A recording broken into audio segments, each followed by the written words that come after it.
What we are going to talk about, though, is Crown Jewel. Crown Jewel in 2 days. Pay-per-view, and big fan of the show, Mansoor, is wrestling on that card. So, festivities for Crown Jewel actually kick off tomorrow at 4 a.m. Eastern.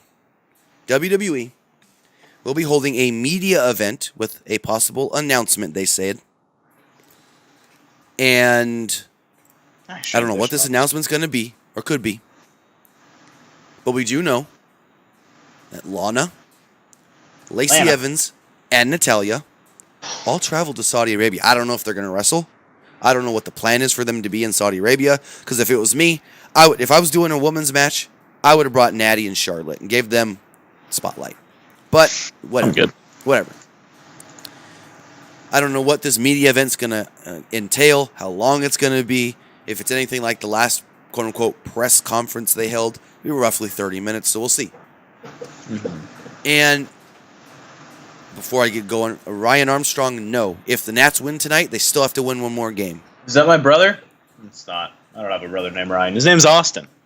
Anyways, as far as Crown Jewel goes, we do know of, I want to say, 9 matches. Too many. Taking place on the, 4-hour show. That starts at 1 p.m. Eastern our time. No.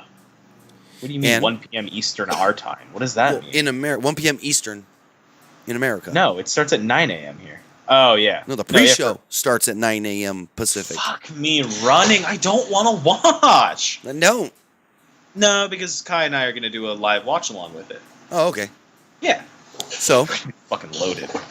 First match we do know of sees NXT superstar and the show. Saudi Arabia's own fan of the show, Mansoor, taking on Cesaro. I mean, he's only 17. It's obvious. Mansoor. It's gonna be Mansoor. It's the hometown boy. This will probably open up the matchup, open up the card. I'm sure. Actually, I can see them doing the battle. Well, no. Actually, I should have led with this because the battle royal I think is on the pre-show. I'm dropping coins, dude. Jesus. So, Wrestle Geek Club, thank you for the $4.99 super special shout out. No, you get nothing special. Thank you. I love you. I don't know. Just text it, Ashton. If we read it, we read it. I don't have it open on my phone, but I can open it for you. I'll open it right now. I saw it. We'll talk about it. If Ashton Tyler's 504, I have no clue. That was just a rumor going around. It was never actually confirmed about Vince wanting to bury Cedric Alexander.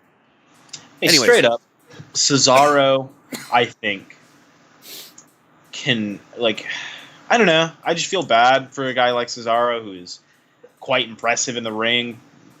He's just a good wrestler overall. And it really...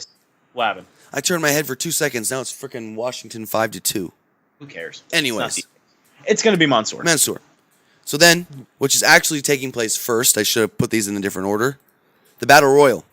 20-man Battle Royal. Winner earns the United States Championship match on the main card. We have the 24/7 champion Sunil Singh, Mojo Rawley, Eric Rowan, R-Truth, Sin Cara, Brian Kendrick, Titus O'Neil, Tony Nese, Akira Tozawa, Shelton Benjamin, Apollo Crews, Buddy Murphy, Andrade, Drake Maverick, Eric Young, Luke Harper, Cedric Alexander, Heath Slater, Humberto Carrillo, and No Way Jose.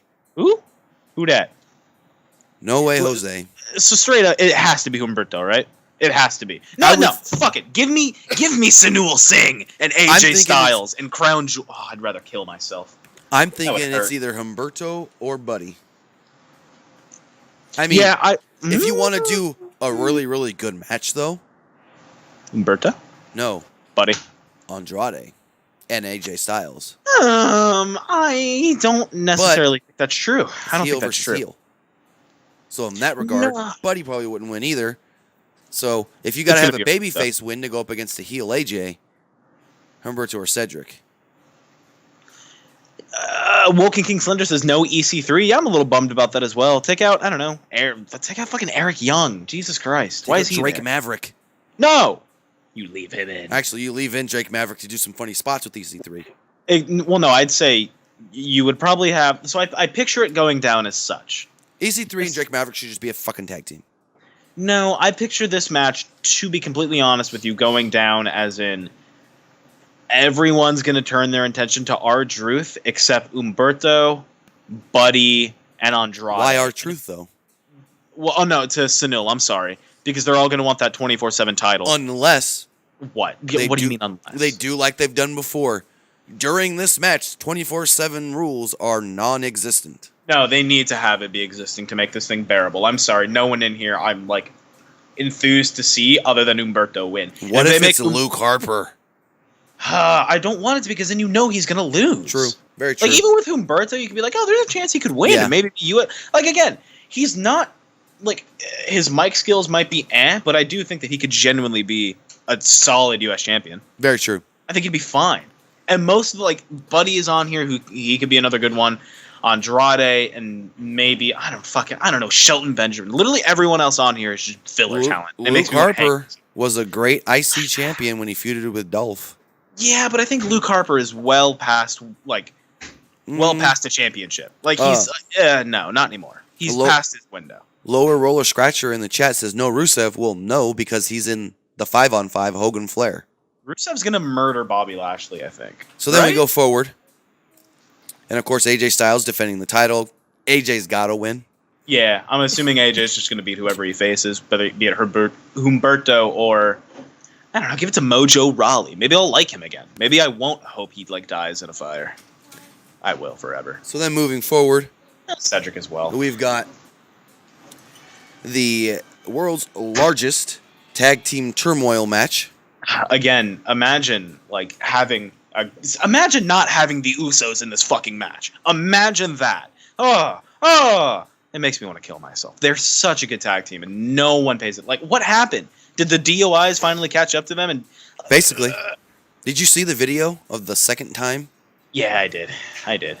Anyways, in this match, we've got the OC, Gallows and Anderson, SmackDown Tag Team Champions, the Revival, Ryder and Hawkins. Ignore the washing machine in the background, please. Huh?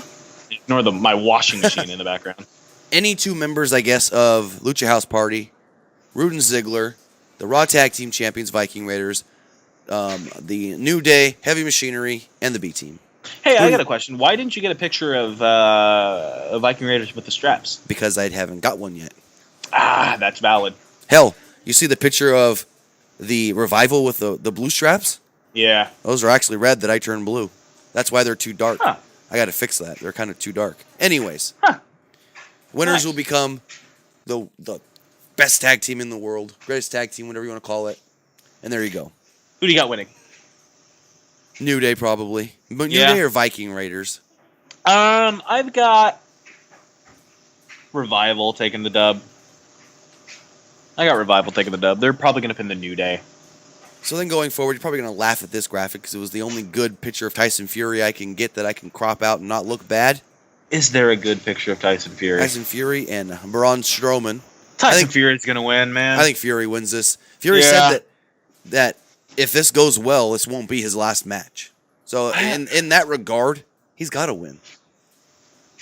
Yeah, no, it's absolutely going to be Tyson Fury. Again, they're giving him that Saudi money. That is a great picture of him. Jesus Christ. I mean, it was either that or some goofy looking pictures of him, just hamming it up at a press conference. And I'm like, nah, I'd go with this one. Yeah, I've got Fury 100%. So then going forward, another crossover. WWE Championship on the line. Brock Lesnar against Cain Velasquez. I think Brock has to win it. I mean, assumably, yeah, but I also see it being a possibility of, I wonder if... And I know that this is far from going to happen, but it's nice to have hope and pray that maybe WWE will listen to my internal screams, but why not just give the belt to Cain, tell Lesnar to go fuck himself, and have the Fiend beat Cain? No, here's what you do. What? You have Brock win. Yeah. Then they're 1-1 technically, and you have to do a third rubber match. Okay, Tim, is that what we need to do? Is that what you want to see? I mean, that's what they're probably going to do. I don't want that. Fuck. I don't want that. Also, did you hear Ray say today that Dominic will report to the Performance Center in 2020? 2020. Yeah. Rey Mysterio's son and The Rock's daughter will both be training at the Performance Center at the same time. Good on them. So going forward. The Brock match could end in a DQ, possibly. in a 5-on-5 Team Hogan versus Team Flair match. On Team Flair, we got the Captain Randy Orton, Who cares? Baron Corbin, Bobby Lashley, or as Rusev calls him, Bob Lashley, Bob Lashley. Intercontinental Champion Shinsuke Nakamura and Drew McIntyre, taking on Team Hogan's Captain Roman Reigns, Rusev, Ricochet, Shorty G, and Ali. I think Hogan's team wins it. The faces are going to win. It's got to be. Yeah, and again, I think that this match is going to be really fun. I think it's going to be, and what's great is that like you can just have clear and easy stories. You can pair one guy up with the other. You know, Exactly. Rusev's going to bump with Lash. I'm sure Ali and Shinsuke will mix it up. It'll be Gable and Corbin and Drew and Ricochet. And there you go. Here's the interesting thing. Go ahead. Is it just one fall to the finish? Because they didn't ever announce it as elimination. Did they? It's elimination, yes. Oh, okay. I never actually heard that. They just keep saying 5-on-5, Team Hogan versus Team Flair. Yeah, it's an elimination match. Gotcha. And I'm sure Shorty it'll G takes that end. first pin? I hope not. They already fucked with Shorty G. He's a hell of a wrestler. So, in what I think will be the main event match, unless it's the 5-on-5, they could probably go either way. I mean, there's actually 3 matches that can go on as main event. The Brock Cain match could as well. But the falls count anywhere. Universal Championship cannot be stopped for any reason. And here's the thing. What? Does that mean pinfall and submission Pinfalls and can't submissions stop don't it? matter. Yeah, that's my thing. Why not just make it an I Quit match then? It still can't be stopped for any reason, even if you quit. Anyways. Well, yeah, you could just call it a I Quit match. Yeah, I know. They've had enough. And also, So- I think an I Quit match would make a lot of sense because that would be the first time you'd hear the Fiend Exactly. voice. I think an I Quit match would be the perfect way to do this. It could still be, street fight, falls count anywhere rules or whatever, where they could fight all around the building, which it's a big building if they're going to go to the back and stuff. Yeah. I'm assuming it's gonna start at the Funhouse. They're not bringing Yes. the Funhouse to Saudi Arabia. Oh my God! What the fuck are you saying? Yes, I can tell you exactly what's gonna happen. It's either gonna start in the Funhouse or it's gonna spill to the Funhouse, and they're gonna set that bitch on fire. No. I promise. No, Tim, shut up. So, Yes, they are. I think Seth has to win it. Keep that red belt on Raw. I don't care if the Fiend's gonna win. The Fiend's gonna literally eat the soul out of Seth Rollins. Gonna leave his corpse there in the The ring. Fiend's going to win, take the belt to SmackDown, and they're going to turn it blue. Literally. Then they'll run a storyline of Raw doesn't have a world title, and then they'll make one up. No, and then, they would have a world title. Because think about it in this regard. what? Cain Velasquez was not drafted. Rey Mysterio was drafted to Raw. Cain goes to Raw with the WWE title and Rey. Boom, swap the belts. And then just do away with Brock? Well, Brock's still on SmackDown, and Brock can do whatever he's going to do when he comes back in 3 months. Okay, so you're saying if Brock was to lose this match, like there would be no continuation. It would just be Well, there would be going into like Mania, and Brock would just be like, "I don't care about a brand split. I'm going to come do whatever the hell I want, anyways." okay. That's fair. That's fair. But That's valid. that is what we can expect at Crown Jewel, maybe. That Those is are our Crown predictions. Jewel.